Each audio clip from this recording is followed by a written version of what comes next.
بعدهم على بعد منهم من قلم اللہ ورفع بعدهم درجات. یہ رسول ہیں، اللہ تعالیٰ نے بعض کو بعض پر فضیلت دی ہے، اور ان میں سے کچھ ایسے ہیں جن سے پروردگار نے کلام کیا ہے، اور ان تمام نبیوں میں سے کوئی ایسا بھی ہے جس کو سب سے زیادہ فضیلت دی گئی ہے. اب توجہ فرمائی گا، کم و بیش 1,24,000 انبیاء علیہ السلام دنیا میں تشریف لائے، رسول آئے. اللہ تعالیٰ نے ہر نبی کو ان کی شان کے مطابق مقام عطا کیا، فضیلت عطا کی. ایک بات اپنے دل کی تختی پہ لکھ لیجئے گا، جتنے بھی نبی آئے اللہ تعالیٰ نے ہر ایک مقام کی ایک حد بنائی، ایک منزل بنائی. اب میں جملہ یہاں سے بولوں گا، اس جملے کو قتل نہ کرنا، اس جملے کی قدر کرنا. جتنے بھی نبی آئے اللہ تعالیٰ نے ہر نبیوں کی مقام کی ایک حد بنائی، لیکن ایک تاجدار مدینہ کا مقام ہے، نہ جس کے ابتدا کی خبر ہے نہ جس کے انتہا کی خبر ہے. یعنی وہ لامحدود مقام ہے، وہ مقام کبھی ختم نہیں ہو سکتا. آئیے قرآن پاک سے پوچھتے ہیں، ایک ایک بندے کی توجہ چاہوں گا. قرآن پاک سے پوچھتے ہیں حضرت موسیٰ علیہ السلام کا مقام عروج کیا تھا؟ تو قرآن پاک جواب دیتا ہے فلما تجلی ربہ للجبل جعلہ دکا وخر موسیٰ صعقا. موسیٰ علیہ السلام کوہ طور پر گئے، خالق نے ان سے کلام کیا، یہ ان کا مقام عروج تھا. یہاں پہ مقام رک گیا، اس سے مقام آگے نہیں بڑھا. آئیے قرآن پاک سے حضرت عیسیٰ علیہ السلام کا مقام پوچھتے ہیں، روح اللہ، ان کے مقام کی آخری منزل کیا ہے؟ تو قرآن پاک جواب دیتا ہے انی اخلق لکم. موسیٰ علیہ السلام کا مقام عروج یہ تھا کہ وہ اپنی ہاتھوں سے مردوں کو زندہ کرتے تھے، بیماروں کو شفا دیتے تھے. یہ ان کا مقام عروج تھا، یہاں پہ ان کا مقام رک گیا.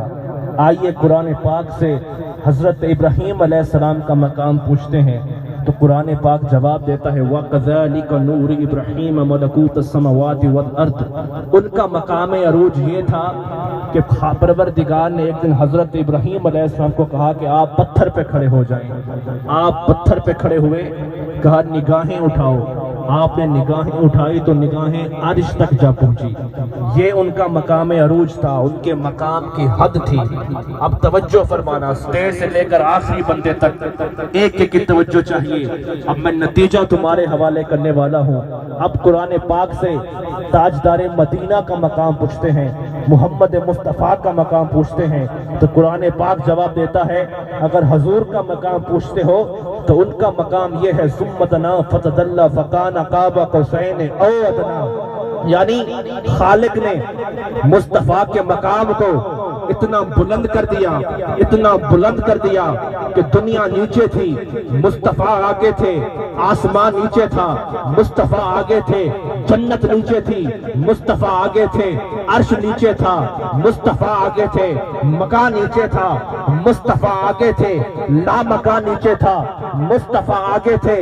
اب میں عقیدہ تمہارے حوالے کرنے والا ہوں. ایک ایک ہاتھ اٹھنا چاہیے. یعنی ہم نے قرآن پاک سے پوچھا، قرآن پاک نے جواب دیا. اب ایک ایک ہاتھ اٹھنا چاہیے. اس بات کا مطلب یہ ہوا جہاں نبیوں کے مقام کی انتہا ہوتی ہے وہاں مصطفیٰ کے مقام کی ابتدا ہوتی ہے. جہاں نبیوں کے مقام کی انتہا ہوتی ہے وہاں مصطفیٰ کے مقام کی انتہا ہوتی ہے. جہاں نبیوں کی نگاہیں جاتی ہیں مصطفیٰ کے وہاں قدم جاتے ہیں، نگاہیں خود خدا تک جاتی ہیں. نگاہیں خود خدا تک جاتی ہیں.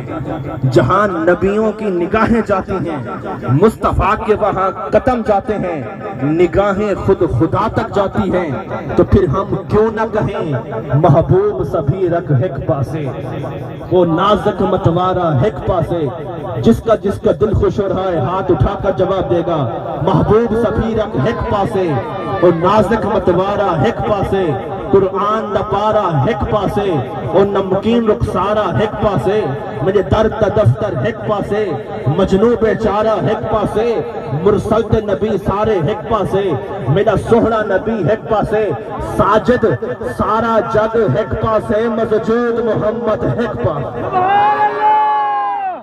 سبحان اللہ جہاں نبیوں کے مقام کی انتہا ہوتی ہے وہاں مصطفیٰ کے مقام کی انتہا ہوتی ہے جب ثم دنا فتدلی فکان قاب قوسین او ادنا کے مقام پر خالق نے اپنے محبوب کو پہنچایا یعنی اس مقام پہ کھڑا کر دیا جہاں مصطفیٰ کے سامنے خدا کی حقیقت تھی خدا کے سامنے مصطفیٰ کی حقیقت تھی یعنی خدا اپنی ذات سے پردہ ہٹا چکا تھا اور مصطفیٰ کا جلوہ بالکل آیا تھا توجہ فرمانا جب اس مقام پہ حضور پہنچے تو خالق نے اپنے محبوب کو ایک راز کی بات کہی اور وہ بات سن کر تمہارا دل منور ہو جائے گا ایمان منور ہو جائے گا کہا یا محمد انت وانا وما سوا ذالک خلقت لاجلک اے محمد مصطفیٰ ایک میں ہوں ایک تو ہے اس کے علاوہ اس پوری کائنات میں جو کچھ بھی ہے محمد مصطفیٰ میں نے فقط آپ کے لیے بنایا ہے